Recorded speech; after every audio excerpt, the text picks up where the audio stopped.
Quentin Richardson says Rockets have no chance versus LeBron and Lakers. The Sixers and the Celtics with NBA analyst Quentin Richardson on SportsCenter. Time for a segment that we like to call the QR code. Come on. All right, Q Rich, what is the code for the Sixers to even up this series?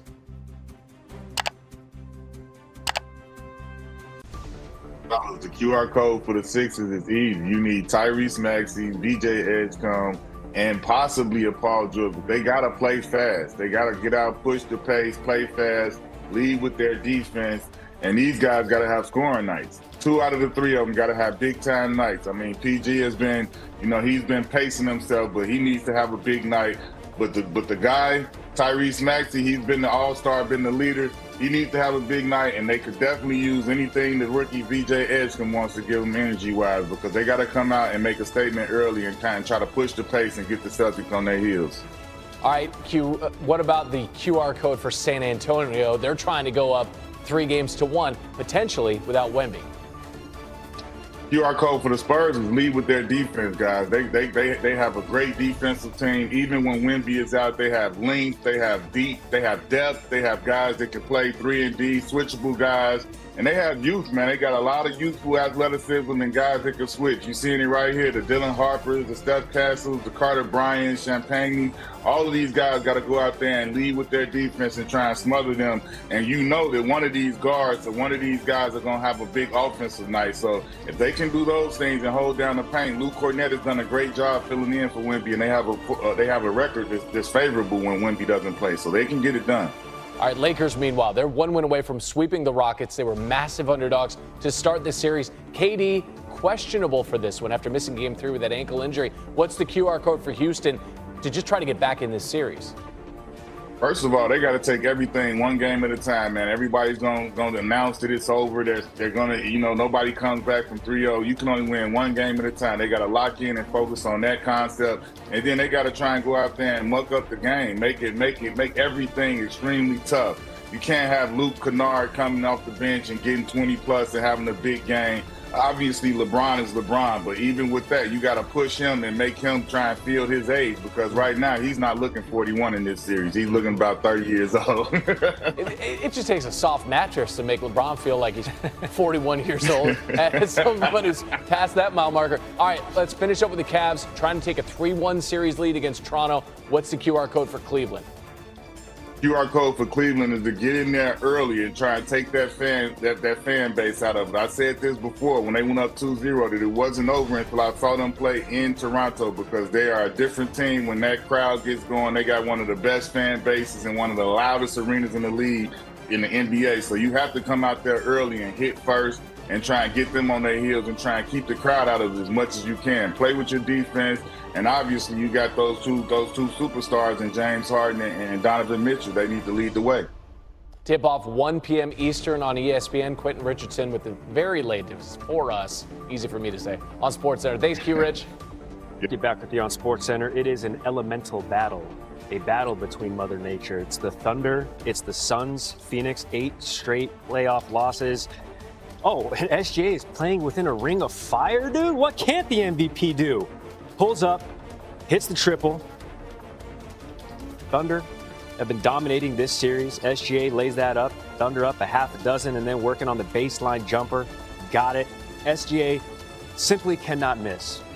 And as a matter of fact, he simply did not miss in the first half. 17 points, a perfect 7 of 7 from the field. The Thunder were up at the break 62-53. 7.5 to go in the fourth. SGA, how many Suns does it take to stop the MVP? Well, it's not 3. I don't need it. I don't need the foul call is what he was mouthing after the whistle, and then cookies. SGA stripping Booker. Thunder go up by 15. Teams that go up 3-0 in a series are 159-0 in the NBA playoffs in the history of the league, and that is where the Thunder find themselves, up 3-0 in the series after a 121-109 win. All right, well, listen, Minnesota has a 3-1 series lead on Denver, and it's because of this man, Ayo Dosunmu, stepping up in a big way. Both Anthony Edwards, Dante DiVincenzo out with injury. Julius Randle, confident. We lose 2 guys that are big pieces to our team, but, we talk about it all year. You need, depth in the playoffs, and we have that, obviously. So we knew we had more than enough to win. At this point, the discussion clearly emphasizes how unexpected individual performances can completely shift a playoff series. When a team receives that level of production from a non-primary option, it exposes the opponent's inability to adjust defensively.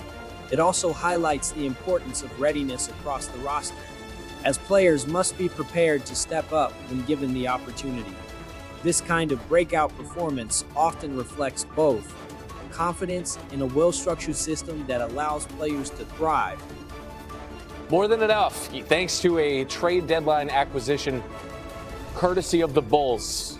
Dosunmu finishing 5 of 5 from distance. He was 0 for 3 from 3 in Game 3 bars. Here he is, steal, lay-in. Dosunmu was just taking over. The Wolves would be up by 4 heading into the fourth quarter. He played 42 minutes. Here, after this steal and lay-in, Dosunmu has 30 points. That's his first 30-point game of the season. Still 9 minutes to go, though. T-Wolves only got 36 points from their starters. They got 76 from the bench because they got 43 from Dosunmu. That was a heat check. Mike Breen on the call. Dosunmu puts up a 3. Bang! Ayo Dosunmu does it again! A masterpiece! A career best 43 points. T-Wolves up 3 games to 1. They can close Denver out tomorrow. NBA analyst Quentin Richardson is with us this morning on SportsCenter AM. Listen, big performance from Dosunmu in Game 4, Q-Rich. But there are major questions now with these Timberwolves going forward because DiVincenzo tears his Achilles, according to Shams Charania, and Anthony Edwards leaves with that knee injury. What do those injuries mean now for Minnesota? Man, those are huge moving forward. Obviously, Dante, he won't be back for the remainder of this offseason. With the hyperextended knee with Ant-Man, I literally have had that injury before. It's really going to come down to how much tolerance he can deal with as far as pain and how quick the soreness kind of subsides, because that's like a kind of a bone-on-bone injury hitting each other. But big time, it's big time for them. I mean, I feel like they need Ant-Man to move forward. They can possibly get out of this series without him, but I mean, obviously in round 2, you're gonna need Anthony Edwards, your all-league player, to lead you there. So they're gonna need him for sure. Game 5 scheduled Monday back in Denver, so has about a day to get that knee potentially rested up. Nikola Jokic and the Nuggets, meanwhile, find themselves on the brink of elimination. They're down 3 games to 1. Q. Jokic just 1 for 10 from the floor in the second half last night. What was the biggest reason for his struggles? Oh man, big Frenchie, Rudy Gobert. Rudy Gobert has had an unbelievable series, man. As in the past, he hasn't done as well. People have been critical of him. Right now, he can hold his head high and be proud. He's used his length, he's used his size, and he hasn't gone for the fakes. And I feel like in the past, Joker got him a lot off balance using pump fakes and things like that. This series, he's been able to stay in between him and the basket. And the help defense has been huge. I mean, no one can just stop Joker by himself. The team has been great, staying out on the guys where he doesn't have the passing lanes. And then he's turning the ball over because they're getting in there, mucking it up, and giving good digs for Rudy to do his thing. So Rudy's doing great on Joker this series. All right, let's go to the Eastern Conference because the Knicks evened up their series with the Hawks, 2 games apiece. What was the biggest difference, Q-Rich, for New York in Game 4? I felt like it was the energy right from the start. OG Anunoby was incredible. Josh Hart, he didn't have a big scoring night, but he was every freaking where on that court. Defensively, offensively, helping get loose balls, 50-50 balls, coming up with steals, defensively doing things. And then you had Cat Anthony Towns. I continue to say that Cat is going to be one of the main guys that has to do his thing. And they were able to focus on him, make him one of the focal points. And he had a triple-double out there. So, I mean, obviously he did his thing. He played well. He shot the ball well. But I felt like OG and Josh were the catalysts with their energy. It was the largest road playoff win for the Knicks since they went to the finals in 1999. Game 5 Tuesday night at MSG. The Spurs proving they can win without Wemby. San Antonio taking Game 3 of the series against Portland in Portland on Friday without Victor Wembanyama. He's out with a concussion. Left Game 2 right there after that fall. Was questionable for Friday's win. His status still in doubt for today's Game 4 as the Spurs look to go up 3-1 in the series. For more on the injuries across the NBA to the Stars in these playoffs is our star, Tim Bontemps, joining the program. Tim, good morning. Great to see you. What is the latest on Victor Wembanyama's status before Game 4 today. Well, good morning to you, too, and we'll see if Victor Wembanyama will be able to play this afternoon as he was for Friday's game against Portland. He's listed as questionable for this game 4 against Portland with the ongoing symptoms of this concussion, and whether he'll be able to work through the concussion protocol and be able to play this afternoon. Now, the stress on San Antonio is much different than it would have been if they had lost Game 3 and been down 2-1 in the series, thanks to an incredible game from Dylan Harper, who had a huge second half of power, a 15-point comeback in the third quarter. San Antonio came back and won that game. So it does give the Spurs a little bit of flexibility in terms of whether they can get Victor back on the court. However, he has been ramping up over the past several days, has been trending, it looks like, towards potentially playing today. But again, we know concussions are tricky things. You have to get through the protocol to get cleared. We'll see if he's able to, by this afternoon, to be able to play in that Game 4 against Portland, where the Spurs will try to take a commanding 3-1 lead. Yeah, Harper showed out for the rookie off the bench, going for north of 20 to help secure that win. Meanwhile, Joel Embiid listed as doubtful for tonight's Game 4 against the Celtics. He continues to try and recover from that emergency appendectomy he underwent when the team was in Houston during the regular season. What's the latest you're hearing on Embiid's availability, Tim? Well, as you said, he's still doubtful for tonight's game. However, we have seen plenty of times in the past that Joel Embiid has gone from doubtful to playing, so I wouldn't necessarily take that to mean he isn't going to play. But as you laid out, this is an abdominal surgery that is a difficult thing to recover from. We're only 2.5 weeks out from this surgery. The Sixers said about a couple hours before Friday night's Game 3 that while Embiid is progressing well and the doctors are happy with where his recovery is at, he was not quite ready to go and be able to play for them in that Game 3, which they wound up losing to the Celtics down the stretch on Friday night. Now, Embiid has been in a strength and conditioning program for about a week.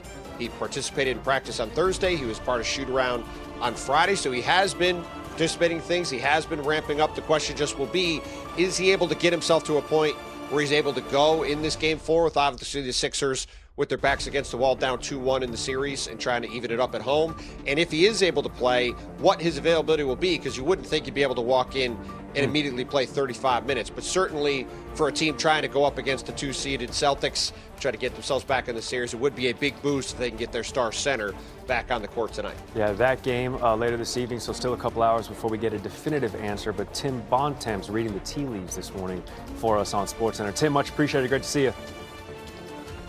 We're going to keep it going about. The overall picture shows how depth becomes a decisive factor in the playoffs.